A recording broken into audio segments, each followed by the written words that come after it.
Hello and welcome you all to our YouTube channel. तो आज हम लोग देखने वाले हैं फ्रिक्शन के ऊपर न्यूमेरिकल्स। जैसे कि लास्ट क्लास में हमने देखा था कि फ्रिक्शन क्या होता है, हमने फ्रिक्शन को समझा था, लिमिटिंग फ्रिक्शन समझा था, स्टैटिक फ्रिक्शन समझा था, काइनेटिक फ्रिक्शन समझा था। अगर आपने वो वीडियो नहीं देखी है तो आप हमारी प्लेलिस्ट में जाके ज़रूर देख सकते हैं। सो आज हम लास्ट टॉपिक की जो थियोरी हमने पढ़ी थी, आज हम उसके ऊपर क्या देखने वाले हैं, न्यूमेरिकल्स देखने वाले हैं। So let's start the lecture without wasting any time. So here we are with our first numerical. Let me read the question. So the question is like that. Just a minute. Let me open the question. Yeah.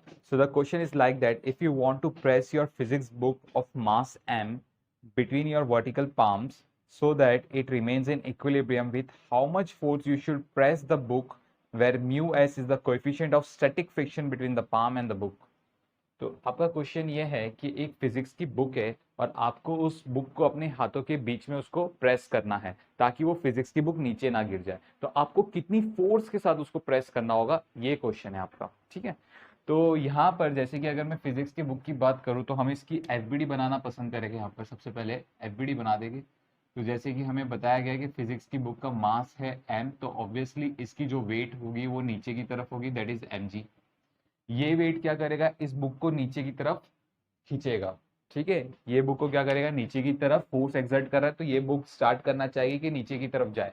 ठीक है, लेकिन आपके हाथों की वजह से एक frictional force produce हो गया इस बुक के ऊपर, और वो फ्रिक्शनल फोर्स की जो डायरेक्शन होगी, the direction of the frictional force is in this direction. This is F. Frictional force इस हाथ ने इस बुक के ऊपर लगाया, तो यहाँ पर भी फ्रिक्शनल फोर्स कितना डेवलप हो गया, एफ। इस हाथ ने इस बुक के ऊपर लगाया। ठीक है, तो इस तरीके से फ्रिक्शनल फोर्स डेवलप हो गया। ठीक है, और बुक क्या है, बुक को हमने होल्ड करके रखा है, बुक को हमने प्रेस करके रखा है, मतलब बुक मूव नहीं कर रही, means this is an equilibrium condition. This is an equilibrium condition. तो इक्विलिब्रियम कंडीशन में हमें पता है एक्सेलरेशन जीरो होगी, एक्सेलरेशन जीरो होने की वजह से नेट फोर्स जीरो होगी, नेट फोर्स जीरो होने की वजह से हमें पता है upward force is equal to downward force. तो अपवर्ड फोर्स क्या है, F plus F, that is 2f, which is equals to mg। So f का वैल्यू क्या हो गया, f का वैल्यू हो गया mg/2। तो इतनी फ्रिक्शनल फोर्स प्रोड्यूस हुई है कहां पर, बुक और हाथों के बीच में। लेकिन हमारा क्वेश्चन ये है कि इस बुक को, ये बुक नीचे ना गिरे, तो कम से कम मुझे बताओ कितना हमें फोर्स लगाना होगा अपनी हाथों से, इस बुक को कितनी फोर्स के साथ प्रेस करना होगा। लेट्स से हमने यहाँ पर इस बुक को F फोर्स के साथ प्रेस किया। कितनी फोर्स के साथ प्रेस किया, F फोर्स के साथ प्रेस किया। तो जब हम हमारी फ्री बॉडी डायग्राम में आएंगे तो इस बुक के ऊपर कौन सी फोर्स लग रही है, एफ फोर्स लग रही है। ये एफ फोर्स हमने इस बुक के ऊपर दे दिया, करेक्ट। तो फिर बाद में अगर आप अपने हाथों को देखोगे, like see if this is your hand for example, है ना, तो यही एफ फोर्स के अगेंस्ट में बुक ने एक फोर्स बनाया होगा, and that force is the normal reaction, and that force is normal reaction, है ना। ये फोर्स आपने एफ फोर्स के साथ बुक को प्रेस किया, इस बुक ने इसी फोर्स के अगेंस्ट एक नॉर्मल रिएक्शन बनाया, like Newton third law, for every reaction there is equal and opposite reaction. तो ये जो नॉर्मल रिएक्शन बना, ये अप्लाइड फोर्स के बराबर होगा, N is equals to F according to the Newton third law, for every reaction there is equal and opposite reaction. तो हमें पता चल गया एन का वैल्यू क्या है, एफ है। ठीक है, अब क्योंकि ये कौन सी फ्रिक्शन है, ये स्टैटिक फ्रिक्शन है, क्योंकि बुक मूव नहीं कर रही, book is in the static condition, so therefore I will write down जो फ्रिक्शनल फोर्स होगा, इसका वैल्यू क्या होना चाहिए, म्यू एस एन से कम होना चाहिए, लिमिटिंग फ्रिक्शन से क्या होना चाहिए, कम होना चाहिए ऑब्वियसली, या फिर उसके इक्वल होगा तो भी चलेगा। So therefore, I will write down what is the value of f. It is mg/2. So mg/2 is less than equals to mu s. Mu s is the coefficient of friction between the palm and the book. And what is the value of n? N का value है f. So therefore, f is greater than equals to mg upon 2 mu s. मतलब f की value, f की minimum value क्या होनी चाहिए, f की minimum value, कम से कम इतना फोर्स तो आपको देना पड़ेगा उस बुक को होल्ड करने के लिए। ओके, इससे ज्यादा दोगे तो भी चलेगा, लेकिन कम से कम आपको इतना तो देना पड़ेगा। ठीक है, so in this way we need to solve this question. Please copy down this, then will do the next one. Okay, class, let's move to the next question. So let me read the question for you. Question is, calculate the tension in the string connecting the wall and the block if sub question 1 force is equals to 20 Newton and sub question 2 F is equals to 60 Newton। तो मतलब क्या हुआ यहाँ पर, question समझ लो पहले this is a wall and this is a block, wall and block is connected with a string, okay, block के साथ दूसरी स्ट्रिंग भी कनेक्टेड है और ये इस स्ट्रिंग का फ्री एंड हमारे हाथ में। हम इस स्ट्रिंग को force F is equal to 20 newton के साथ हम इसको क्या कर रहे हैं, खींच रहे हैं, ठीक है। तो उस वक्त हमें बताना है कि इस स्ट्रिंग पे टेंशन कितना होगा। सेकेंड केस में हमने इसी फ्री एंड को 60 न्यूटन की फोर्स के साथ खींचा, तो उस वक्त इस स्ट्रिंग पे टेंशन कितना है। तो ये दो क्वेश्चन आपके लिए, ठीक है। Kinetic friction, coefficient of kinetic friction कितनी दी गई है 0.25 and coefficient of static friction कितनी दी गई है 0.30। तो सबसे पहले हम लोग बात कर देंगे what is the limiting friction, block और सरफेस के बीच में लिमिटिंग फ्रिक्शन कितनी है। तो जैसे कि हमें पता है लिमिटिंग फ्रिक्शन का formula F S is equals to mu S N, mu S की वैल्यू कितनी दी गई है हमें 0.30, है ना। एंड द नॉर्मल रिएक्शन नहीं पता, चलो नॉर्मल रिएक्शन पता करते हैं। जैसे कि ये ब्लॉक है, इस ब्लॉक के ऊपर इसका खुद का weight that is M G, और ये हो गया आपका नॉर्मल रिएक्शन एन। तो जैसे कि हमें पता है N is equals to M G, mass कितना था इसका 10 और जी का वैल्यू कितना है 10, तो इसका जो नॉर्मल रिएक्शन है वो 100 न्यूटन है। तो नॉर्मल रिएक्शन की जगह हम 100 न्यूटन डाल देंगे, सो 100, सो ये हो गया हमारा 30 न्यूटन। तो स्टैटिक फ्रिक्शन जो लगेगी वो कितनी लग जाएगी, 30 न्यूटन की स्टैटिक फ्रिक्शन लग जाएगी इसके ऊपर, ठीक है। मतलब मैक्सिमम फ्रिक्शन 30 न्यूटन की लग जाएगी। मैक्सिमम फ्रिक्शन कितना है ब्लॉक और सरफेस के बीच में, कितना है 30 न्यूटन। लेकिन क्वेश्चन अराइज, आपने फोर्स कितना अप्लाई किया है इसके ऊपर, फोर्स हमने 20 न्यूटन की अप्लाई की है। अगर फोर्स 20 न्यूटन की अप्लाई होगी तो फ्रिक्शनल फोर्स जो होगा वो कितने न्यूटन का होगा, ऑब्वियसली फ्रिक्शनल फोर्स जो होगा वो 20 न्यूटन का होगा, क्योंकि लिमिटिंग फ्रिक्शन इसकी 30 न्यूटन है। लिमिटिंग फ्रिक्शन कितनी है 30 न्यूटन है ना। तो 30 न्यूटन के अंदर जो भी, अगर आपने जो भी फोर्स अप्लाई की है, ओके, आपका जो अप्लाइड फोर्स है वो 30 न्यूटन से कम है, तो उतनी ही फ्रिक्शनल फोर्स डेवलप हो जाएगी। तो उतनी ही फ्रिक्शनल फोर्स डेवलप हो जाएगी। जैसे कि एफ का वैल्यू अगर 25 न्यूटन होगा तो फ्रिक्शनल फोर्स भी 25 न्यूटन हो जाएगा। एफ का वैल्यू 29 न्यूटन होगा तो फ्रिक्शनल फोर्स भी 29 न्यूटन हो जाएगा। एफ का वैल्यू 30 न्यूटन होगा तो फ्रिक्शनल फोर्स भी 30 न्यूटन का हो जाएगा, करेक्ट। चलो वेरी गुड। और यहाँ पर जब आप देखोगे तो एक स्ट्रिंग कनेक्टेड है, स्ट्रिंग में टेंशन टी है, ठीक है। तो अभी यहाँ पर हम बात करेंगे, लेट से all the forces in X direction, all the forces in X direction की बात करेंगे। तो सबसे पहले force F that is 20 Newton, उसके बाद small F that is -20 plus tension T, sorry minus tension T, which is equals to 0 as the block is not moving, as the block is not moving, so acceleration is 0, that's why the net force comes out to be 0, so therefore t is equals to 0 Newton. मतलब कोई भी tension develop नहीं होगी। Obviously ये जो force apply किया गया था इस फोर्स को फ्रिक्शनल फोर्स ने कैंसिल आउट कर दिया, इस फोर्स को फ्रिक्शनल फोर्स ने कैंसिल आउट कर दिया, तो नेट फोर्स इस ब्लॉक पे कितनी हो गई, 0 हो गई। कोई नेट फोर्स ही नहीं थी इस ब्लॉक पे। अगर नेट फोर्स ही नहीं है तो क्या ब्लॉक पे टेंशन डेवलप हो सकती है, नहीं हो सकती। So this is the first sub question. Okay, let's talk about the second sub question. अब second sub question में if you will see F is equals to 60 Newton. Apply force जो है ब्लॉक के ऊपर वो कितनी न्यूटन की दी गई है, 60 न्यूटन की अप्लाइड फोर्स दी गई है इस ब्लॉक के ऊपर, that F is equals to 60 newton. इसका weight that is 100 newton, normal reaction N, और यहाँ पर स्टैटिक फ्रिक्शन जो बनेगा, स्टैटिक फ्रिक्शन मैक्सिमम कितना बन सकता है 30 न्यूटन का बन सकता है, उससे ज्यादा नहीं बन सकता। तो स्टैटिक फ्रिक्शन जो बना वो कितना बना 30 न्यूटन का। टेंशन देखेंगे the tension T in the string, ठीक है।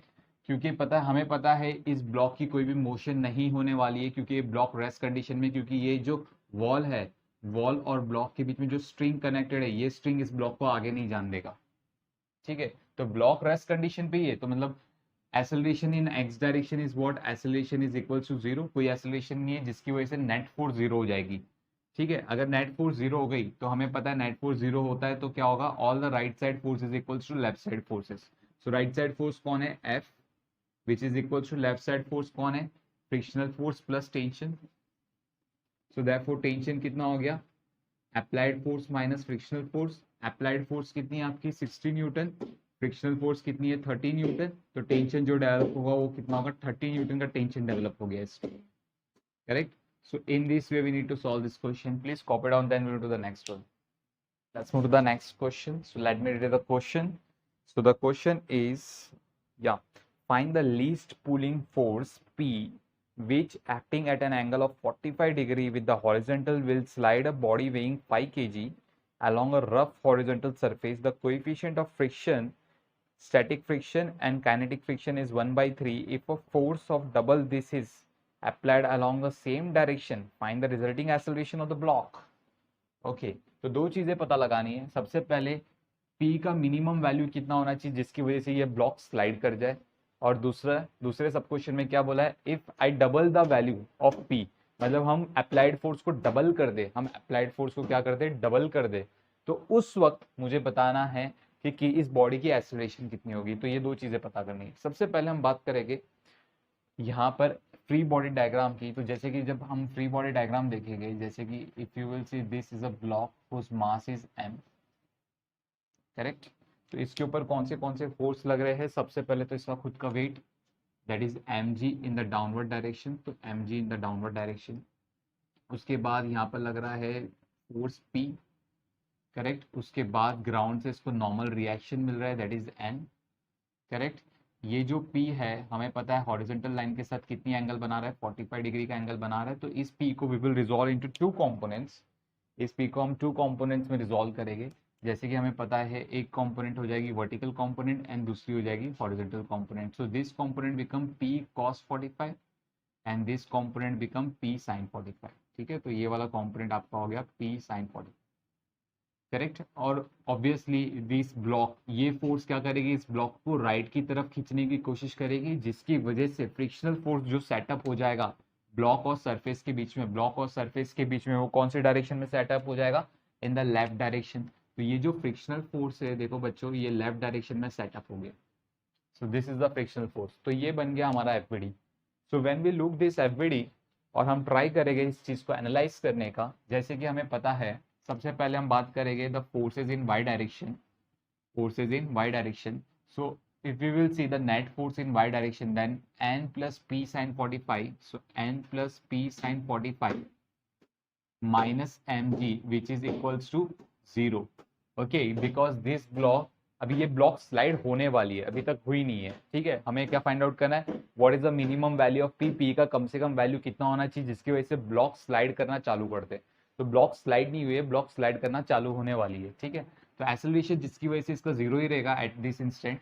तो एक्सेलरेशन जीरो होने की वजह से सो नेट फोर्स भी जीरो हो गया, तो ये पूरी नेट फोर्स हमें जीरो आ गई. So n plus P sine 45 is equals to mg, you can write, or you can write n is equals to mg minus p sin 45. ठीक है, so this is the net force in y direction. We will see the net force in x direction. So net force in x direction is what, p cos 45 minus frictional force which is equals to 0. Okay, x direction में भी acceleration कितनी होगी, zero होगी, क्योंकि block slide नहीं हो रही है, ब्लॉक स्लाइड होने वाली है. ठीक है, so therefore I will write down that frictional force is equals to p cos 45. what is the value of cos 45? it is 1 by root 2. तो frictional force जो आ रहा है वो p by root 2 आ रहा है. ठीक है, अभी अगर ब्लॉक स्लाइड होने वाली है, ब्लॉक स्लाइड अगर होने वाली है, तो ऑब्वियसली फ्रिक्शनल फोर्स की वैल्यू क्या होने वाली है, फ्रिक्शनल फोर्स अपनी मैक्सिमम वैल्यू पे पहुंच गया. और मैक्सिमम वैल्यू क्या होती है फ्रिक्शनल फोर्स की, mu S N, coefficient of static friction into normal reaction. What is the coefficient of static friction? It is 1/3. So 1/3. What is the normal reaction? mg minus p sin 45. So mg minus p sin 45. अब क्योंकि हमें पता है मास, block की मास कितनी है, 5 kg की मास है इसकी. So 1/3, 5 into 10 comes out to be 50 minus p sin 45 का value 1/√2. So that is the value of frictional force. So we will, left hand sides are equal. Left hand sides are equal means right hand sides are also equal. So we'll equate them. So p by root 2 is equals to, brackets open कर देंगे, 50/3 minus p upon 3 root 2. ठीक है, minus P by 3 root 2 को left hand side में लेके आएंगे. सो p by root 2 plus p upon 3 root 2 which is equals to 50/3. taking LCM, 3p plus p comes out to be 4p. So 4p upon 3 root 2 is equals to 50 upon 3. So 3 and 3 get cancelled. 2 जा 25 जा, तो p का value कितना हो गया, 25 root 2 upon 2. तो इतना force लग रहा है. ठीक है, अभी बात करेंगे सेकंड सब क्वेश्चन की. सो इन द सेकंड सब क्वेश्चन हमें बोला गया है कि जो अप्लाइड फोर्स है वो ओरिजिनल फोर्स जो पी था उसका डबल कर दिया गया। तो मतलब आई will write down 2 into what is the value of P, 25√2/2। तो 25√2/2, तो 2 एंड 2 गेट कैंसिल, तो 25√2 न्यूटन, ये अप्लाइड फोर्स है अभी। Okay, if this is the applied force, okay, मतलब अभी P को हम लोग यहाँ पर रिप्लेस कर देंगे विद F, तो ये F हो गया, तो ये भी हो गया हमारा F cos 45 और ये भी हो गया हमारा F sin 45। ठीक है, करेक्ट। तो अभी यहाँ पर देखो अप्लाइड फोर्स हमने डबल कर दिया है P से, है ना, 2 टाइम्स ऑफ P। तो अप्लाइड फोर्स की वैल्यू 25√2 है, तो यहाँ पर F cos 45 and F sin 45। सबसे पहले नॉर्मल रिएक्शन की बात करेंगे, so normal reaction N plus F sin 45, okay, which is equals to mg, because acceleration in y direction is 0। ये ब्लॉक क्या करेगी, सिर्फ स्लाइड करेगी। तो मतलब y डायरेक्शन में कोई भी एक्सेलरेशन नहीं होगा, जिसकी वजह से नेट फोर्स जीरो होती है। नेट फोर्स जीरो होने का मतलब हमें पता है that total upward force is equals to downward force. ठीक है, तो देयरफॉर n का वैल्यू कितना हो गया, it is mg minus f sin 45। What is the value of m, m का वैल्यू कितना है 5 kg, तो 5 into 10 comes out to be 50 minus f sin 45 का वैल्यू 1/√2। f का वैल्यू हम लोगों ने निकाला 25√2, सो 50 माइनस f का वैल्यू 25√2 अपॉन √2 गेट कैंसिल, 50 माइनस 25 कितना हो गया, 25 न्यूटन हो गया। So that is the normal reaction and we know that what is the static friction, mu S into N. अच्छा नहीं, ब्लॉक अभी स्लाइड कर रहा है ना, ब्लॉक मूव कर रहा है, ब्लॉक मूव कर रहा है, सो अभी काइनेटिक फ्रिक्शन आ जाएगी। सो कोएफिशिएंट ऑफ काइनेटिक फ्रिक्शन 1/3 है, चलो कोई प्रॉब्लम नहीं। सो 1/3 इंटू नॉर्मल रिएक्शन कितनी है हमारी 25, तो कितना हो गया फ्रिक्शन का वैल्यू 25/3। चलो nice. So now if this block is moving in the right direction with an acceleration a, तो नेट फोर्स क्या हो जाएगा, नेट फोर्स हो गया हमारा F cos 45 minus F which is equals to mass into acceleration. So what is the value of f? It is 25√2 and cos 45 का value 1/√2, f का value 25/3, मास का value 5 into acceleration। So √2 get cancel, 25 3 is LCM लेंगे, 25 3 is 75, 75 minus 25 it's 50 upon 3 which is equals to 5a, 1 जा 10 जा। So a का value कितना आ रहा है 10/3 मीटर पर सेकेंड स्क्वायर। So इतनी एक्सेलरेशन के साथ ब्लॉक मूव करेगा। So please copy down this, then we'll do the next question. Let's move to the next question. Again, very interesting question. So let me read the question for you. So the question is, a block of mass 2 kg is pushed normally against a rough vertical wall with a force of 40 Newton, coefficient of static friction being 0.5. Another horizontal force of 15 Newton is applied to the block in a direction parallel to the wall. Will the block move? If yes, in which direction and with what acceleration? If no, find the frictional force exerted by the wall on the block। तो ये सारी चीजें हमें पता करनी है। Okay, जैसे कि हमें पता है इस ब्लॉक का मास कितना है, the mass of the block is 2 kg and coefficient of kinetic friction और static friction, sorry static friction, coefficient of static friction हमें दिया गया 0.5। ठीक है, तो यहाँ पर जब हम बात करेंगे इस ब्लॉक की, तो सबसे पहले क्लास एक चीज समझना है, ये जो 40 न्यूटन का फोर्स हमने अप्लाई किया है, ठीक है, ये जो 40 न्यूटन का फोर्स अप्लाई किया है ये ब्लॉक है, और इस ब्लॉक को 40 न्यूटन फोर्स के साथ हम वॉल की तरफ प्रेस कर रहे हैं, हम वॉल की तरफ क्या कर रहे हैं, प्रेस कर रहे हैं।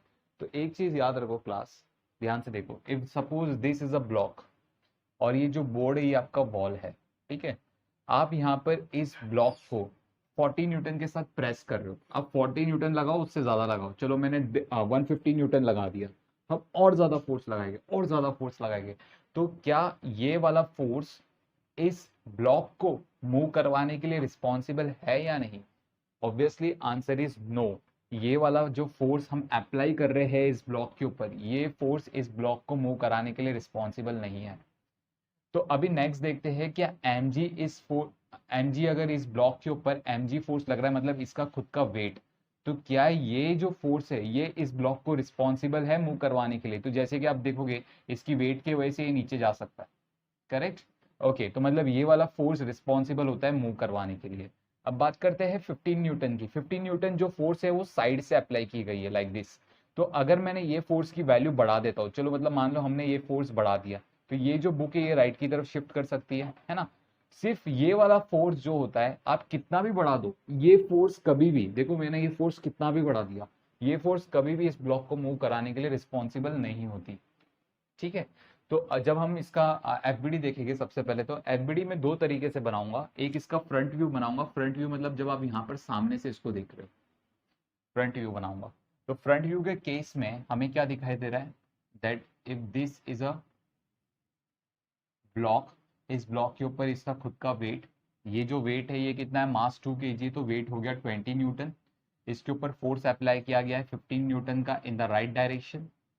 ठीक है, ओके। और यहाँ पर जब आप देखोगे, यहाँ पर at this point of the movement cross का मतलब 40 न्यूटन का फोर्स लग रहा है। The direction of this force is inside the board. Cross का मतलब the direction of this force is inside the board.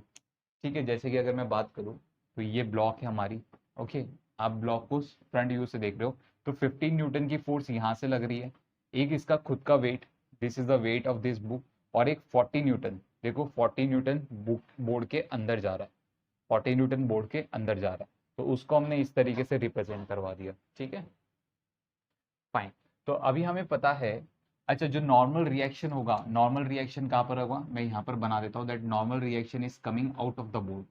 Okay, circle का मतलब क्या हुआ, बोर्ड के बाहर आ रहा है, क्रॉस का मतलब बोर्ड के अंदर जा रहा है, ये चीज याद रखें आप लोग। ठीक है, तो यहाँ पर हमें पता है ये जो 20 न्यूटन है और ये जो 15 न्यूटन है, ये ही दोनों फोर्सेस रिस्पॉन्सिबल होता है इस ब्लॉक को मूव करवाने के लिए। ओके, तो इन दोनों का मैं रिजल्टेंट निकालूंगा, so therefore I will write down the resultant force is nothing but 15 square plus 20 square, as these two forces are perpendicular to each other, एक दूसरे के साथ 90 डिग्री का एंगल बना रहा है। सो ये फॉर्मूला बन गया रिजल्टेंट फोर्स का, क्योंकि cos 90 तो जीरो हो जाएगा। ठीक है, सो 15 का स्क्वायर कितना हो गया 225, 20 का स्क्वायर हो गया 400, सो 225 प्लस 400 कितना हो गया 625, सो 625 का स्क्वायर रूट कितना हो गया, the square root of 625 is 25 newton, तो 25 न्यूटन की रिजल्टेंट फोर्स लग रही है। करेक्ट, तो हमें ये चीज तो समझ में आ गया, 25 न्यूटन की रिजल्टेंट फोर्स लग रही है। चलो हम ऐसा मान के चलते हैं कि जैसे कि यहाँ पर if this is a block, में डायग्राम खराब नहीं करूंगा, तो मैं यहाँ पर एक और डायग्राम बना देता हूँ। जैसे कि ये ब्लॉक है, तो ये 20 न्यूटन की force in the in the downward direction and 15 newton की force in the left, in the right direction, sorry. तो ऑब्वियसली जो रिजल्टेंट फोर्स होगी वो यहाँ पर कहीं पे होगी। Correct, so this is the formula, this is the value of resultant force, that is 25 newton. तो यहाँ पर मैंने ऐसा अज्यूम किया कि ये हमारी एंगल अल्फा है। ओके, अल्फा डायरेक्शन में है, जैसे कि अगर हम यहाँ पर मान लेंगे, we know that that this is nothing but 20 newton ना, ये जो फोर्स है ये 20 न्यूटन की है। तो नाउ फ्रॉम दिस ट्राइंगल यहाँ पर 90 डिग्री फॉर्म हो रहा है, so I will say that tan alpha is opposite upon adjacent, that is 20 upon 15। So 20 upon 15, 20 upon 15 comes out to be 4/3। So 4/3, और अल्फा का वैल्यू क्या हो गया, tan inverse of 4/3। So tan inverse of 4/3 कितना होता है, 53 degree हमें पता है। ठीक है, तो 53 डिग्री के एंगल पे हमारा रिजल्टेंट फोर्स लग रहा है। तो ऑब्वियसली क्लास जो फ्रिक्शनल फोर्स बनेगा, मतलब ये जो ब्लॉक है ये इस डायरेक्शन में स्लाइड करेगा लाइक दिस, जो रिजल्टेंट फोर्स की डायरेक्शन है ना उस डायरेक्शन में स्लाइड करेगा, if this resultant force, if this resultant force is greater than the limiting frictional force. सबसे पहले तो limiting frictional force find out करो, वही हमें बताएगा कि ब्लॉक मूव करेगा कि नहीं करेगा। ठीक है, तो सबसे पहले हम बात करेंगे limiting friction force. So we know that limiting frictional force का formula is mu into N, coefficient of static friction into N, है ना। What is a normal reaction, if you will see, इस ब्लॉक के ऊपर 40 Newton का force हमने press किया है, जिसकी वजह से एक नॉर्मल रिएक्शन डेवलप हुई है जो बाहर की तरफ है। ओके, तो इस ब्लॉक का भी मैं साइड व्यू बनाऊंगा, if you will C side view मतलब हम साइड से देख रहे हैं। जब हम साइड से देख रहे हैं मतलब हम ये वाली सेक्शन को देख रहे हैं सिर्फ, जब हम ये वाली सेक्शन को देख रहे हैं तो हमें दिख रहा है कि 15 न्यूटन का फोर्स अंदर की तरफ है, अंदर की तरफ मतलब हमसे दूर जा रहा है, तो मतलब क्योंकि हम बोर्ड के बाहर खड़े हैं तो 15 न्यूटन का फोर्स अंदर की तरफ जाएगा। देखो हमारे लिए, सी कैमरा इज ओवर हियर ना, तो हम क्या देख रहे हैं, 15 न्यूटन का फोर्स हमसे दूर जा रहा है, देखो यहाँ पर भी 15 न्यूटन का फोर्स हमसे दूर जा रहा है। करेक्ट, उसके बाद इसका खुद का weight that is mg in this direction. Correct, 40 newton की फोर्स लग रही है इन दिस डायरेक्शन, 40 न्यूटन की फोर्स, जिसकी वजह से यहाँ पर नॉर्मल रिएक्शन सेटअप हो जाएगा n।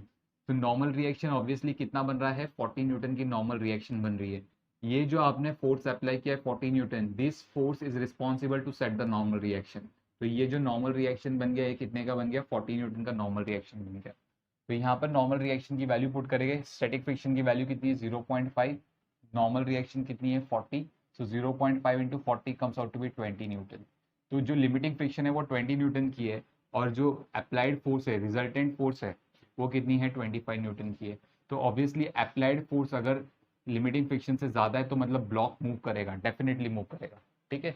तो यहाँ पर जो अभी बात करेंगे लिमिटिंग फ्रिक्शन की डायरेक्शन, ऑब्वियसली जो डायरेक्शन ब्लॉक की होगी, जिस डायरेक्शन में ब्लॉक मूव करना चाहता है, ब्लॉक कौन सी डायरेक्शन में मूव करना चाहता है, in the direction of resultant force. तो जो लिमिटिंग फ्रिक्शन, जो फ्रिक्शनल फोर्स बनेगा, वो इसकी मोशन को अपोज करेगा, मतलब this is the direction of the frictional force. The frictional force is exactly opposite direction of the resultant force, correct. तो यहाँ पर ये जो फ्रिक्शनल फोर्स है, करेक्ट। तो यहाँ पर जब हम नेट फोर्स की बात करेंगे तो net force is nothing but what, net force in this line, on this line, okay, net force will be resultant force minus frictional force which is equals to mass into acceleration. So resultant force कितनी है 25 Newton, frictional force कितनी है 20 Newton, mass कितनी है, what is the mass 2 kg into acceleration, तो ये हो गया 5 is equals to 2a, तो acceleration का वैल्यू कितना आ गया 5/2, that is 2.5 मीटर पर सेकेंड स्क्वायर। तो ब्लॉक इतनी एक्सेलरेशन के साथ मूव करेगा। What is the direction of this acceleration, obviously the direction of acceleration is same as that of the resultant force. So ये हो गया हमारा एक्सेलरेशन का direction, and this block will move in this way, इस ये block इस तरीके से जाएगा like this, okay. So please copy down this, then will do the next one. Let's move to the next question.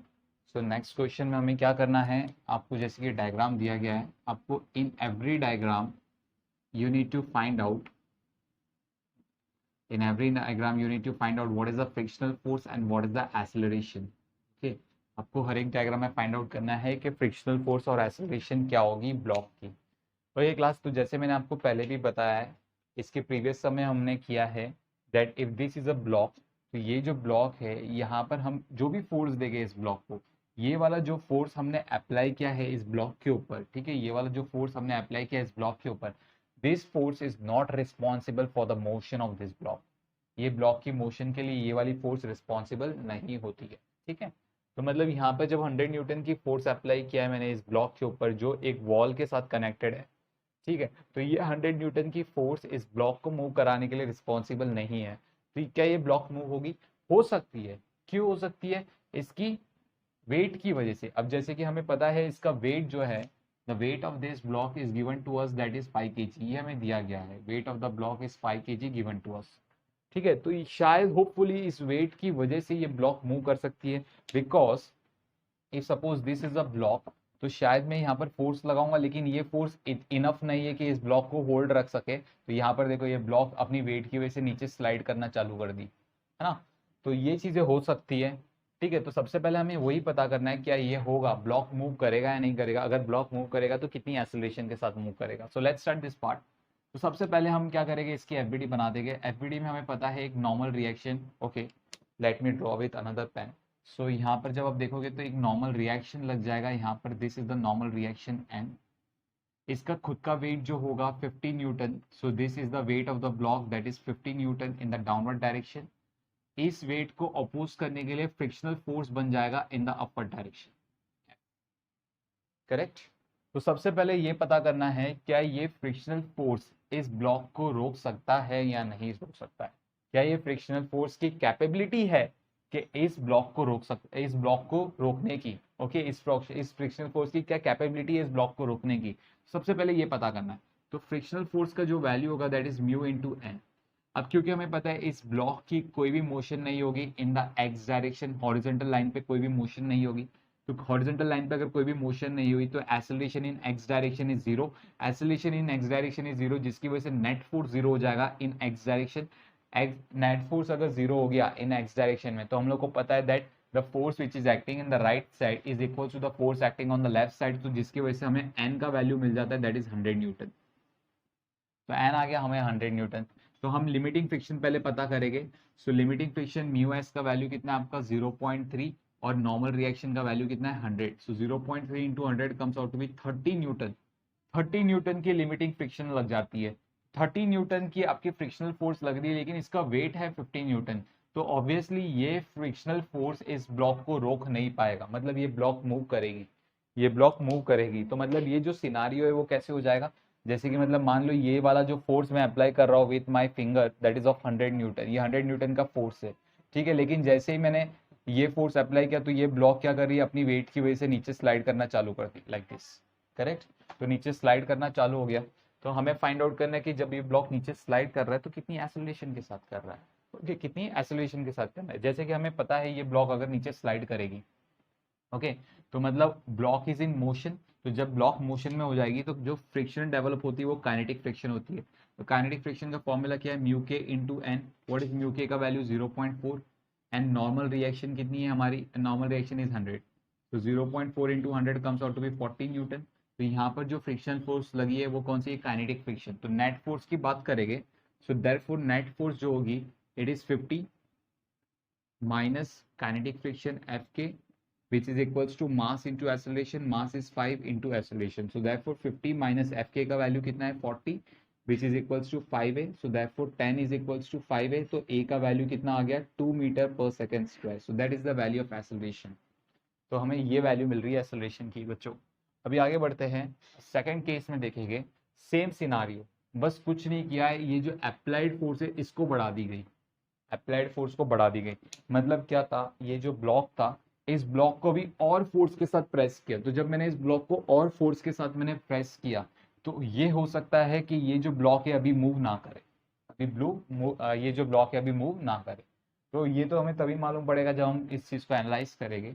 सबसे पहले तो इसका नॉर्मल रिएक्शन एन, और यहाँ पर इसका खुद का वेट दैट इज 50 न्यूटन, इस वेट के अगेंस्ट यहाँ पर एक फ्रिक्शनल फोर्स सेटअप हो गया दैट इज एफ।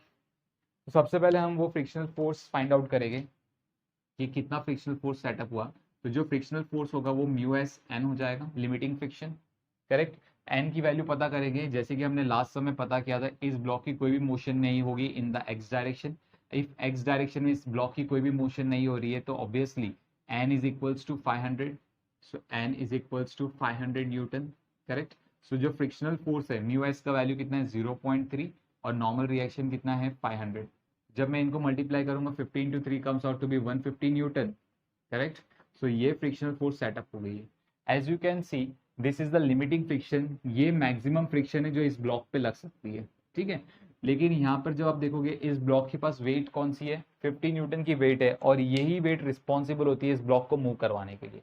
लेकिन क्योंकि frictional force, maximum frictional force कितनी है 150 न्यूटन की, तो जब आप देखोगे यहाँ पर कितना फ्रिक्शनल फोर्स सेटअप हो जाएगा, ऑब्वियसली 50 न्यूटन का फ्रिक्शनल फोर्स सेटअप हो जाएगा, है ना।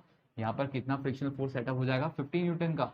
जितना फोर्स, जो फोर्स इस ब्लॉक को इस ब्लॉक को मूव कराने के लिए रिस्पॉन्सिबल होता है, if that force is less than the limiting frictional force, तो जो आपका फ्रिक्शनल फोर्स सेटअप हो जाता है it is equals to this force, it is equals to this force. I hope आपको बात समझ में आ गई है, ठीक है। तो यहाँ पर देखो इस ब्लॉक की वेट क्या थी 50 न्यूटन, ये फोर्स रिस्पॉन्सिबल थी इस ब्लॉक को मूव करवाने के लिए। लेकिन ये वाली जो फोर्स है ये लिमिटिंग फ्रिक्शन के कम है, तो लिमिटिंग फ्रिक्शन के कम है तो ऑब्वियसली जो फ्रिक्शनल फोर्स बनेगा वो क्या होगा, इस फोर्स के इक्वल हो जाएगा, वो क्या होगा, इस फोर्स के इक्वल हो जाएगा। तो फ्रिक्शनल फोर्स कितना बन गया 50 न्यूटन का। तो जब मैं आपको नेट फोर्स की बात करूँ, नेट फोर्स कितनी हो जाएगी 50 minus 50, which is equals to mass into acceleration. So जब आप देखोगे तो एक्सेलरेशन कितना आ गया 0 मीटर पर सेकंड स्क्वायर, मतलब ये ब्लॉक मूव नहीं कर रही, एक्सेलरेशन 0 मीटर पर सेकंड स्क्वायर। ओके चलो ये सिनारियो भी हो गया। Now let's move to the next part. तो नेक्स्ट पार्ट में हम लोग देखेंगे, सो इन दिस केस सबसे पहले इस 500 को रिजॉल्व करेंगे into two components, horizontal and vertical. तो ये वाला जो कंपोनेंट हो जाएगा ये हो जाएगा 500 cos 37, क्योंकि ये 37 डिग्री होगा, और ये वाला कंपोनेंट हो जाएगा 500 sin 37। और इस ब्लॉक का खुद का weight that is 120 newton in the downward direction, मैं यहाँ पर लिख देता हूँ, इसका खुद का वेट 120 न्यूटन डाउनवर्ड डायरेक्शन। तो सबसे पहले आप पता करो जो अप्लाइड फोर्स है, ओके, जो फोर्स हमने अप्लाई की गई है, या फिर बोल सकते हो ड्राइविंग फोर्स बोलोगे हम क्या बोलेंगे, ड्राइविंग फोर्स। ड्राइविंग फोर्स मतलब the force which is responsible for the motion of the block, the force which is responsible for the motion of the block, ठीक है। तो कौन सी फोर्स रिस्पॉन्सिबल होती है ब्लॉक की मोशन की, जैसे कि हमें पता है 120 ये वाली फोर्स रिस्पॉन्सिबल होती है, और 500 sin 37 ये वाली फोर्स रिस्पॉन्सिबल होती है। तो 500 sin 37 ये वाली जो फोर्स है ये it is in the upward direction, so I will write down 500 sin 37, and 120 Newton force is in the downward direction, so minus 120, because these two forces are oppositely directed, so 500 sine 37 का value हो गया 3/5 minus 120. So 5 ones are 100 are, so 3 into 100 comes out to be 300 minus 120 which is equals to 180 Newton. 180 Newton की driving force से direction क्या होगी? About direction, upper direction. ठीक है, तो ड्राइविंग फोर्स 180 न्यूटन की कहाँ पर है? In the upper direction. मतलब इस ब्लॉक के ऊपर 500 साइन 37 और 120 न्यूटन, इन दोनों का जो रिजल्टेंट होगा वो 180 न्यूटन होगा. कहाँ पर? ऊपर की तरफ. तो ऑब्वियसली ये ब्लॉक चाहती है कि ऊपर की तरफ जाए, लेकिन यहाँ पर फ्रिक्शनल फोर्स सेटअप हो गया इस ब्लॉक की मोशन को अपोज करने के लिए. So this is the direction of frictional force. Let me draw with red pen. So this is the direction of the frictional force F. ये फ्रिक्शनल फोर्स की डायरेक्शन हो गई. ठीक है, तो सबसे पहले हम लोग पता करेंगे दैट जो फ्रिक्शनल फोर्स की डायरेक्शन हुई, जो फ्रिक्शनल फोर्स सेटअप हुआ है वो क्या. लिमिटिंग फ्रिक्शन पता कर लो सबसे पहले. Limiting friction is nothing but mu S into N. N क्या होगा? This is your N. N इस केस में किसके इक्वल होगा? 500 cos 37. हम एन साइड में कैलकुलेट करते हैं which is 500 cos 37. So therefore I will write down 500 into cos 37 का वैल्यू हो गया 4/5 वन जा 100 जा, तो 4 into 100 comes out to be 400 newton. तो स्टैटिक फ्रिक्शन कितनी है? 0.3. So 0.3 into 400, so it comes out to be 120 newton. तो 120 न्यूटन का स्टैटिक फ्रिक्शन सेटअप हो गया. 120 न्यूटन का क्या सेटअप हो गया? Static friction. So if you will see this static friction, limiting friction जो है 120 न्यूटन की, जो लिमिटिंग फ्रिक्शन है वो 180 न्यूटन से क्या है? कम है. वो 180 न्यूटन से क्या है? कम है, मतलब ड्राइविंग फोर्स से कम है. So if this frictional force value is less than the driving force, तो ऑब्वियसली क्या कर रहा है? ब्लॉक मूव कर रहा है. ब्लॉक मूव करेगा. कौन सी डायरेक्शन में मूव करेगा? इन द अपर डायरेक्शन. ठीक है, तो अभी हम फाइंड आउट करेंगे what will be the isolation. तो आइसोलेशन पता करने के लिए काइनेटिक फ्रिक्शन पता करो, क्योंकि ब्लॉक मूव कर रहा है, ब्लॉक इज इन मोशन. तो काइनेटिक फ्रिक्शन की वैल्यू, कोएफिशिएंट कितनी है? Coefficient of kinetic friction 0.4. Normal reaction कितनी है? 400. तो जब मैं मल्टीप्लाई करूंगा तो ये हो जाएगा 160 न्यूटन. ओके, तो यहाँ पर 160 न्यूटन का फ्रिक्शनल फोर्स सेटअप हो गया इस ब्लॉक और वॉल के बीच में. ठीक है, तो नेट फोर्स की बात करेंगे. नेट फोर्स, ड्राइविंग फोर्स जो है it is in the upper direction, that is 180 newton. और फ्रिक्शनल फोर्स जो है it is in the downward direction, that is 160 newton, which is equals to mass into acceleration. Mass कितनी है? 12 है, into acceleration. So 180 minus 160 which is equals to 180 minus 160 comes out to be 20 which is equals to 12a. So therefore a का value कितना हो गया? 20/12. So 4 3s are 5s are, so it comes out to be 5/3 meter per second square. So that is the acceleration we have. I hope you got this sum. Please copy down this, then we'll move to the next one. Let's move to the next question. So the question is, a block of mass m is supported on a rough wall by applying a force F as shown in figure. Coefficient of static friction and the kinetic friction between the block and the wall are mu s and mu k respectively. For what range of values of F the block remains in static equilibrium? तो block कहाँ पर होना चाहिए? Static equilibrium होना चाहिए. F की क्या range होनी चाहिए जिसकी वजह से ब्लॉक क्या होगी? स्टैटिक इक्विलिब्रियम में होगी. So let's try to analyze this question. So we will make a diagram. सबसे पहले तो FBD बना दो, बहुत ज़रूरी होती है FBD बनाना. ठीक है, तो यहाँ पर जैसे कि ये ब्लॉक है, हम इस ब्लॉक को साइड व्यू से देख रहे हैं. साइड व्यू मतलब हम यहाँ से देख रहे हैं, साइड से देख. तो जब आप देखोगे साइड से, तो यहाँ पर इस ब्लॉक के ऊपर F फोर्स लगाया गया है in this direction. So this is F force which is making an angle theta like this. ठीक है, और एक इसका खुद का वेट हो गया mg. उसके बाद यहाँ पर नॉर्मल रिएक्शन होगा. ठीक है, class now listen it carefully. दो कंडीशन हो सकती है. There will be the two conditions. मैं आपको दोनों कंडीशन बता देता हूँ. ठीक है, so in the first scenario, suppose if this is a block, ठीक है, और हमने F फोर्स दिया इन दिस डायरेक्शन. सी ये फोर्स ऐसे है. If this force is in this direction, तो ये हॉरिजॉन्टल जो लाइन है, हॉरिजॉन्टल लाइन मतलब जो यहाँ पर ये डॉट करके बनाया ना यहाँ पर, और ये वाला F फोर्स है. मैं इसको F फोर्स दूंगा, तो ये हॉरिजॉन्टल लाइन और ये वाली जो फोर्स है, इनके बीच में कुछ एंगल टीटा आपको यहाँ नजर आ रहा होगा. कुछ एंगल टीटा है. ठीक है, तो ये ऐसे है. तो जब मैंने F फोर्स अप्लाई किया, तो इन द फर्स्ट केस में क्या हो सकता है? ये फोर्स इतना ज्यादा है कि ब्लॉक को ऊपर स्लाइड कराएगा. ये फोर्स इतना ज्यादा है कि ब्लॉक को ऊपर स्लाइड कराएगा. तो यहाँ पर मैंने फोर्स इतना दे दिया जो कोशिश करेगा ये ब्लॉक ऊपर की तरफ स्लाइड हो.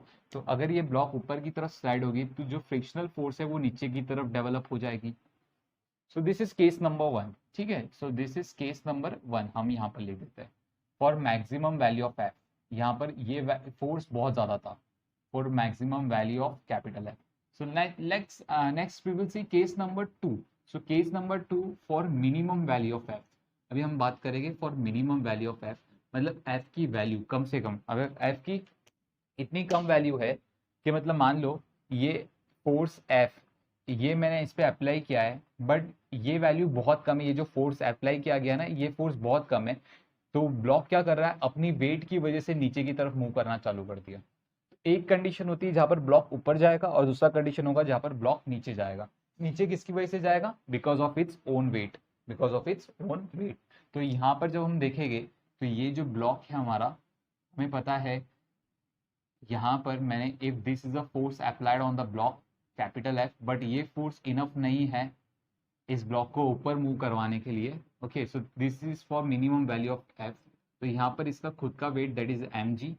Okay, normal reaction in the right direction. अब क्योंकि ये ब्लॉक जो है नीचे की तरफ जाने की कोशिश करेगा, तो यहाँ पर जो फ्रिक्शनल फोर्स सेटअप हो जाएगा वो ऊपर की डायरेक्शन में सेटअप हो जाएगा, इन द अपर डायरेक्शन। ठीक है, तो यहाँ पर हमें बोला है स्टैटिक इक्विलिब्रियम, बोला है स्टैटिक इक्विलिब्रियम मतलब ब्लॉक मूव नहीं कर रहा है। ब्लॉक अगर मूव नहीं कर रहा है तो ऑब्वियसली इसकी जो net force in X direction, net force in X direction and net force in Y direction दोनों भी क्या होगा, जीरो होगा in both scenario, in both scenario. ठीक है, तो चलो हम आगे सॉल्व करते हैं। जैसे कि यहाँ पर let come to the first case. First case में एफ को रिजोल्व करेंगे into two components, horizontal and vertical. ठीक है, तो ये टीटा है, तो ये वाला टीटा हो गया due to the alternate angle test, तो ये वाला हो गया आपका एफ कॉस थीटा और ये वाला हो गया आपका एफ साइन थीटा। अब क्योंकि हमें पता है इक्विलिब्रियम कंडीशन है, तो obviously F cos theta is equals to N, तो एफ कॉस थीटा हो गया आपका एन। जो फ्रिक्शनल फोर्स होगा वो म्यू एस एन होगा। ठीक है, जो फ्रिक्शनल फोर्स होगा वो क्या होगा, म्यू एस एन होगा। सो जो फ्रिक्शनल फोर्स है that is the value mu S N. So mu S, ठीक है, नॉर्मल रिएक्शन जो है हमारा वो क्या है, F cos theta. So this is the normal reaction. So F का वैल्यू क्या हो जाएगा, mu S F cos theta. Correct. अभी हम यहाँ पर आते हैं, we will see net force in X direction. X direction पे देखेंगे नेट फोर्स क्या लग रही है। Okay sorry, not in X direction, in Y direction. तो नेट फोर्स हम देखेंगे वाई डायरेक्शन में कितनी है।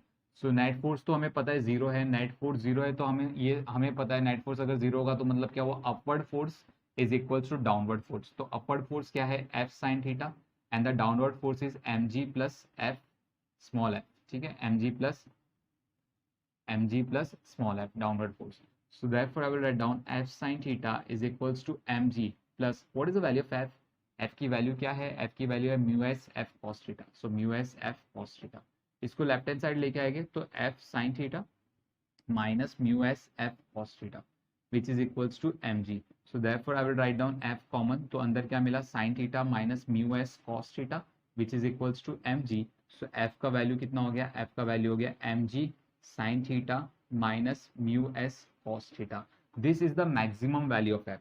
ये कौन सी वैल्यू है, मैक्सिमम वैल्यू, मतलब जो आपका एफ मैक्स होगा, मतलब जो भी आप फोर्स अप्लाई करोगे, सॉरी, जो आप फोर्स अप्लाई करोगे वो क्या होगा, इस वैल्यू के कम होना चाहिए या फिर इसके बराबर भी होगा तो भी चलेगा, not an issue, not an issue. ठीक है, तो ये चीज हो रही है। In this is the first scenario.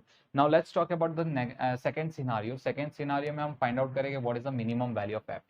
Okay, क्योंकि यहाँ पर ब्लॉक कहाँ पर होगी, नीचे की तरफ मूव करेगी। So if this is F, same thing we will do. यहाँ पर ये टीटा हो गया और ये हो गया आपका, यहाँ पर इस एफ को मैंने रिजोल्व कर दिया, one will be F cos theta and another will be F sine theta. ठीक है, एक हो गया एफ कॉस थीटा और दूसरा हो गया एफ साइन थीटा। तो एफ कॉस थीटा किसके इक्वल हो जाएगा, एन के इक्वल हो जाएगा, क्योंकि इक्विलिब्रियम कंडीशन है, जिसकी वजह से जो फ्रिक्शनल फोर्स होगा वो क्या होगा, it is mu S N which is mu S F cos theta. N की वैल्यू मैंने पुट कर दी। ठीक है, तो अभी हम बात करेंगे the forces in X direction, sorry forces in Y direction. तो forces in Y direction if you will see F sine theta plus F, so I'll write down f sin theta plus f which is equals to mg, क्योंकि net force zero है, तो net force zero होता है तो हमें पता है upward force is equals to downward force. तो f का वैल्यू क्या है, f का वैल्यू है mu S F cos theta. So f sin theta plus mu S F cos theta which is equals to mg। तो f common ले लेंगे हम, सो f कॉमन आ गया तो अंदर क्या मिला, sin theta plus mu S cos theta is equals to mg। Correct, तो f का वैल्यू क्या हो गया, f का वैल्यू हो गया mg upon sin theta plus mu S cos theta, so that is the value of F. And ये जो वैल्यू है ये एफ की मिनिमम वैल्यू है, मतलब आपको कम से कम इतना वैल्यू, इतना फोर्स तो देना पड़ेगा।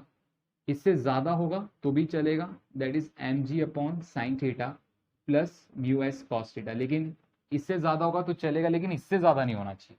ठीक है, तो मतलब एफ की जो रेंज है, if you will see what will be the value of F, इसकी जो रेंज होगी, I will write down M G sine theta minus mu S cos theta greater than equals to f, which is greater than equals to mg upon sin theta plus mu s cos theta। मतलब f की जो value है वो इन दोनों के बीच में होनी चाहिए। ठीक है, तभी ही ये जो ब्लॉक होगी वो स्टैटिक इक्विलिब्रियम कंडीशन में होगी। सो आई होप आपको ये चीज समझा है। Please copy down this, then will do the next one. So let's move to the next question. So in the next question, let me read the question. So the question is, two blocks A and B are connected by a light inextensible string passing over a fixed smooth pulley as shown in the figure. The coefficient of friction between the block and B, the horizontal table is mu is equals to 0.5. Actually question में थोड़ा problem है. The coefficient of friction between the block A and the horizontal table होना चाहिए था, B नहीं होना चाहिए था, is 0.5. If the block A is just slip, block A अभी अभी slip होना चालू हुआ, find the ratio of the masses of the block. We need to find out the ratio of masses of the block, means MA upon MB हमें calculate करना है। मतलब block अभी slip होने वाला है, ठीक है, block अभी slip होने वाला है। So if we will see that scenario, block अभी तक स्लिप नहीं हुआ है, ब्लॉक स्लिप होने वाला है, just about to slip. Okay, so now if you will see that acceleration of this block in X direction is zero and the acceleration of this block in Y direction is zero. इसका मतलब ये पूछा गया है हमें पूरा static equilibrium. ये पूरा जो कंडीशन है वो कौन सी कंडीशन है, स्टैटिक इक्विलिब्रियम की कंडीशन है। ठीक है, तो सबसे पहले हम बनाएंगे एफबीडी, बात करेंगे बी की। जब हम ब्लॉक बी की बात करेंगे, इसका खुद का weight that is M B G, और इसका जो टेंशन डेवलप होगा स्ट्रिंग में, that tension is T. So tension तो मिल गया हमें, tension T is equals to M B G. अब बात करेंगे यहाँ पर ब्लॉक ए की, तो ब्लॉक ए में सबसे पहले इसका खुद का weight that is M A G, उसके बाद normal reaction that is N, उसके बाद देयर इज अ टेंशन, है ना, टेंशन है making an angle of 37 degree with the horizontal line, है ना। ये जो टेंशन है it will be resolved into two components. One will be the horizontal component, that is t cos 37, and another will be the vertical component, that is t sin 37। और जो frictional force बनेगा, frictional force is in the left direction. ठीक है, क्यों left direction में, because T cos 37 का काम होगा इस ब्लॉक को आगे लेके जाने का, जिसकी वजह से जो फ्रिक्शनल फोर्स सेटअप होगी वो लेफ्ट डायरेक्शन में सेटअप हो जाएगी। Correct, okay, so let's talk further. Now if you will see from this diagram, we know that इस ब्लॉक की जो एक्सेलरेशन है इक्विलिब्रियम कंडीशन में, स्टैटिक इक्विलिब्रियम में है। स्टैटिक इक्विलिब्रियम मतलब the net force in X direction is also zero and the net force in Y direction is also zero. So if net force in y direction is zero, so it means what, upward force is equals to downward force. Therefore t sin 37 plus n is equals to mag। तो n का value नहीं पता, n is equals to mag minus t sin 37, है ना। So M A G, what is the value of T, T का value है M B G. So M B G sine 37 का value क्या है, sine 37 we know that it is 3/5, so that is the value of N. And we know that what is the frictional force, frictional force is mu into N, है ना। Mu की value कितनी है, 0.5, 0.5 means 1/2, और normal reaction कितना है, that is M A G minus M B G into 3/5। इसको solve करेंगे तो ये हो गया M A G by 2 minus M B G 3/2 ज़ा 10।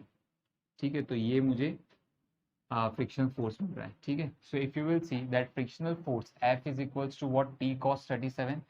If net force in x direction is zero, so obviously left side force is equals to right side force, so F is equals to t cos 37। ठीक है, तो F का value कितना आ रहा है हमें, M A G upon 2 minus M B G into 3/10, and what is the tension, tension is M B G cos 37 4/5। So therefore I will write down that MAG upon 2 is equals to MBG। इस part को मैंने right hand side भेज दिया और MBG मैंने common ले लिया। सो inside the bracket 4/5 plus 3/10, तो इंटू 2 इंटू 2, 4 टू ज़ा 8, 8 प्लस 3 कितना हो गया 11। अच्छा इसको अच्छे से लिख देते हैं। ये 4/5 था, हमने एलसीएम ले लिया, 2 से मल्टीप्लाई कर दिया। ठीक है, 4 टू ज़ा 8, 8 प्लस 3 कितना हो गया 11, 5 टू ज़ा 10 एम बी इंटू जी। और यहाँ पर क्या हो गया एम ए जी अपॉन 2, 1 ज़ा 5 ज़ा G and G get cancel, तो M A upon M B हमें कितना मिल रहा है, it is 11/5। So that is your answer. So I hope you understood. Please copy down this, then we'll do the next one. Let's move to the next question. So let me read the question for you. So the question is, block A weighs 4 Newton and block B weighs 8 Newton. The coefficient of kinetic friction is 0.25 for all surfaces. Find the force F to slide B at constant speed when subquestion A is held at rest, and subquestion B, A and B are connected by a light cord passing over a smooth pulley as shown in the figure, respectively. Okay, fine. तो हमें क्या find out करना है, ये force F apply करना है, F force find out करना है। इन द फर्स्ट केस ए क्या है, रेस्ट पोजीशन पे है। रेस्ट पोजीशन पे क्यों है, क्योंकि एक स्ट्रिंग डायरेक्टली वॉल के साथ कनेक्ट कर दी गई है, तो ये स्ट्रिंग इस ब्लॉक को मूव नहीं करने देगी। ठीक है, while on the other case हमें एफ फोर्स फाइंड आउट करना है। ये जो बी ब्लॉक है ये लेफ्ट की तरफ आएगा और ए वाली ब्लॉक क्या करेगी, राइट की तरफ जाएगी, बिकॉज ये किससे कनेक्टेड, एक स्ट्रिंग वाया अ पुली। लेकिन दोनों ही केस में हमें बोला है कि बी वाली जो ब्लॉक है वो कांस्टेंट वेलोसिटी से मूव करे। If B block moves with constant velocity, so obviously acceleration of block B is 0, because B block में कोई भी चेंज नहीं हो रही है वेलोसिटी में। क्यों चेंज नहीं हो रही, क्योंकि क्वेश्चन में बोला है वेलोसिटी कांस्टेंट होनी चाहिए। सो ऑब्वियसली हमें समझ में आता है कि बी ब्लॉक की एक्सेलरेशन कितनी है, 0 है। Okay, if acceleration of B block is 0, obviously A rest पे है तो उसकी भी एक्सेलरेशन 0 ही होने वाली है, 0 मीटर पर सेकेंड स्क्वायर एंड मीटर पर second square. Let's make FBD. यहाँ पर जब हम बात करेंगे, सबसे पहले मैं ए ब्लॉक की बात कर लूँ, तो ये ब्लॉक ए है हमारा, दिस इज ब्लॉक ए। तो यहाँ पर इसका जो खुद का वेट है, इसकी वेट कितनी है 4 न्यूटन हमें दी गई है, 4 न्यूटन इसका वेट है, जिसकी वजह से यहाँ पर नॉर्मल रिएक्शन सेटअप हो गया, दैट इज N1 ले लेते हैं। यहाँ पर है स्ट्रिंग में टेंशन T। ठीक है, बी वाला जो ब्लॉक है वो लेफ्ट की तरफ जा रहा है, ये ए को भी कोशिश करेगा कि लेफ्ट की तरफ अपने साथ ले जाए। ठीक है, तो बी मतलब क्या हुआ, ए के ऊपर फ्रिक्शनल फोर्स बना रहा है in the left direction. B क्या चाहता है कि वो ए को भी अपने साथ लेके जाए।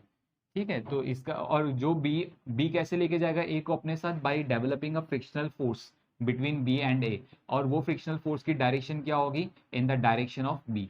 तो ये बी क्या चाहता है, ए भी मेरे साथ आगे की तरफ चले, तो ए के ऊपर फ्रिक्शनल फोर्स लगा देता है in the direction of B, in the direction of B.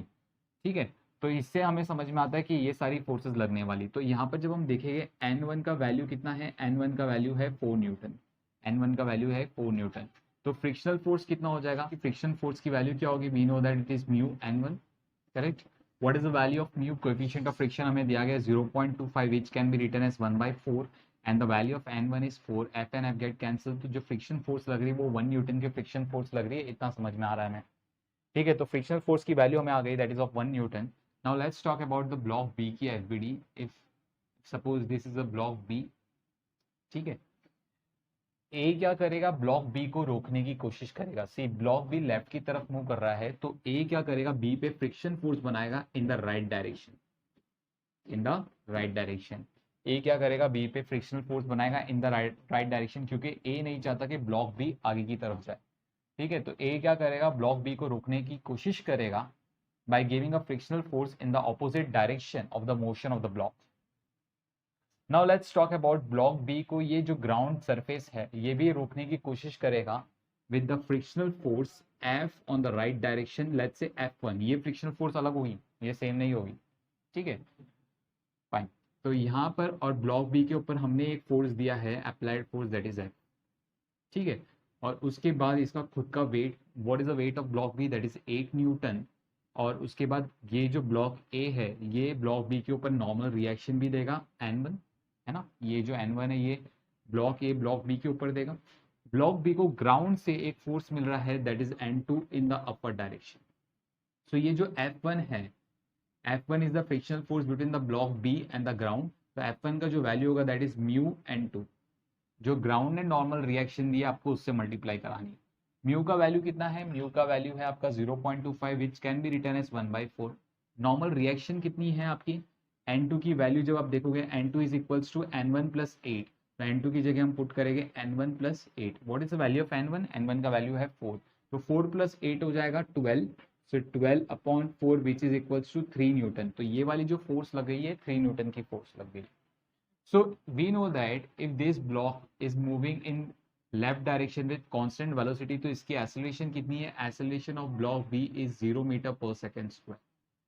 तो if acceleration is 0 means net force 0 हो जाएगी। net force 0 होने का मतलब क्या हुआ? left side force is equals to right side force. तो left side force is F and the right side force is F and F1. So I will write down F plus F1. So what is the value of F? It is 1 Newton. And what is the value of F1? It is 3 Newton. तो your answer comes out to be 4 Newton. तो आपको जो force apply करनी होगी वो 4 Newton की force apply करनी होगी in the left direction. Let's talk about the second case. So second case में भी हम क्या करेंगे? एफबीडी बना देंगे for the second case also. So if you will see that this is a block ए, सबसे पहले हम बात करेंगे ब्लॉक ए की। इसका खुद का weight that is 4 newton in the downward direction, normal reaction and in the upper direction N1 ले लेते हैं, ठीक है।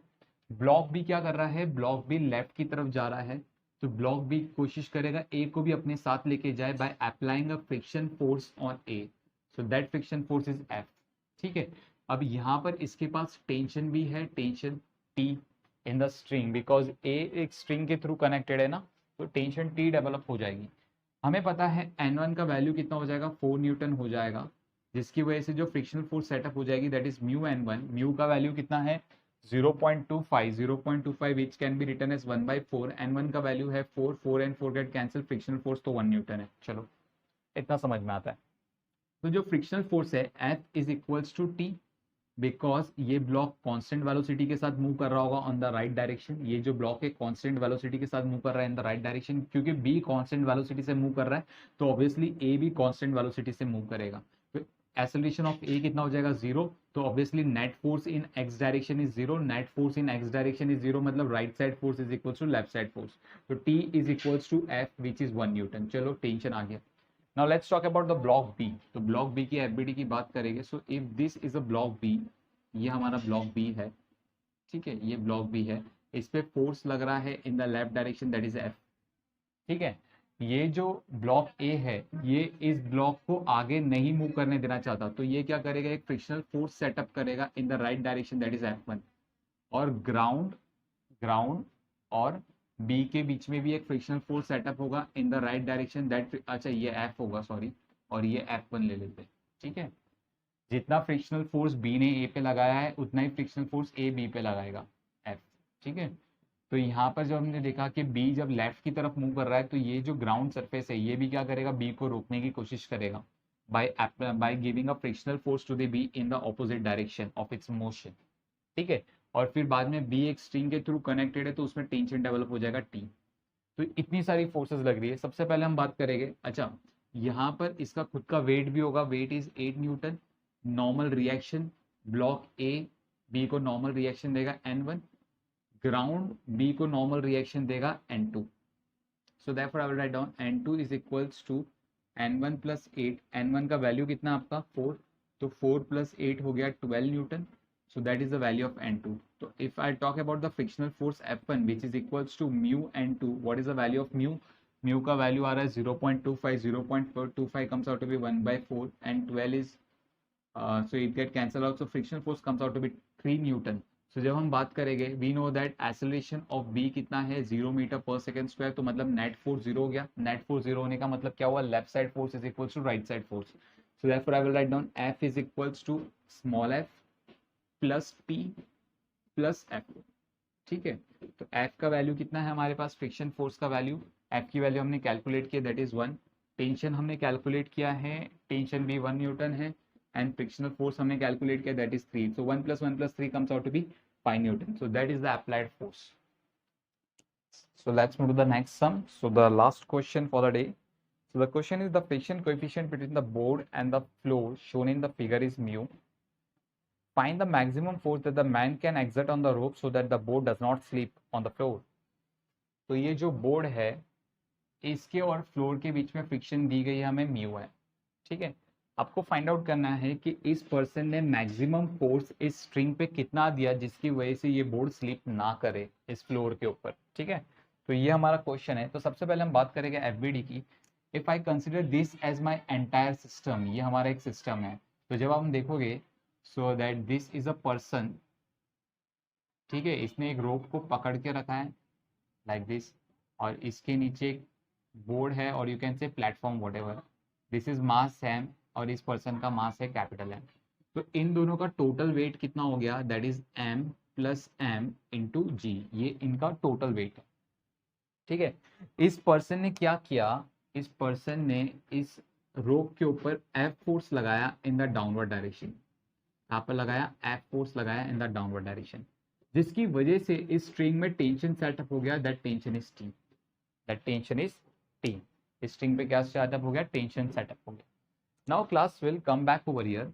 यहाँ पर जब आप देखोगे तो this is the tension T, यहाँ पर टेंशन टी हो जाएगा, फिर यहाँ पर टेंशन टी हो जाएगा, यहाँ पर टेंशन टी हो जाएगा, यहाँ पर टेंशन टी हो गया, यहाँ पर टेंशन टी हो गया, मतलब यहाँ पर टेंशन टी होगी। मतलब क्या हो रहा है, ये जैसे ही इसने इस पे फोर्स लगाया तो ये जो प्लेटफॉर्म है, इस प्लेटफॉर्म के ऊपर भी फोर्स लगा टेंशन टी का इन द राइट डायरेक्शन। मतलब प्लेटफॉर्म मूव करना चाहता है इन द राइट डायरेक्शन, तो जिसकी वजह से ये जो ग्राउंड सरफेस है ये इस प्लेटफॉर्म के ऊपर फ्रिक्शनल फोर्स लगा देगी in left direction. This is the value of frictional force, correct. और ये जो ग्राउंड सरफेस है ये इसको नॉर्मल रिएक्शन भी प्रोवाइड करवाएगी in the upper direction, like this is the normal reaction N. तो सबसे पहले आप फाइंड आउट करो what will be the value of frictional force. We know that the value of frictional force is nothing but mu N. N पता करना पड़ेगा हमें उसके लिए। एन क्या हो जाएगा, if we will say that net force is zero, इस पूरे केस में नेट फोर्स क्या है, जीरो है, स्टैटिक इक्विलिब्रियम कंडीशन है। क्योंकि हमें क्वेश्चन में बताया गया कि ये जो प्लेटफॉर्म है, what will be the maximum value of this force so that the platform does not slip, ये प्लेटफॉर्म स्लिप नहीं होना चाहिए इसके ऊपर, ठीक है। मतलब प्लेटफॉर्म मूव नहीं कर रहा, जिसकी वजह से एक्सेलरेशन जीरो होगी in X direction as well as in Y direction, ठीक है। तो net force in X direction और वाई डायरेक्शन दोनों जीरो है। तो जैसे कि यहाँ पर बात करेंगे F is equals to mu N, जो एन है, ठीक है, N plus T, net force we will see in the Y direction, net force in the Y direction.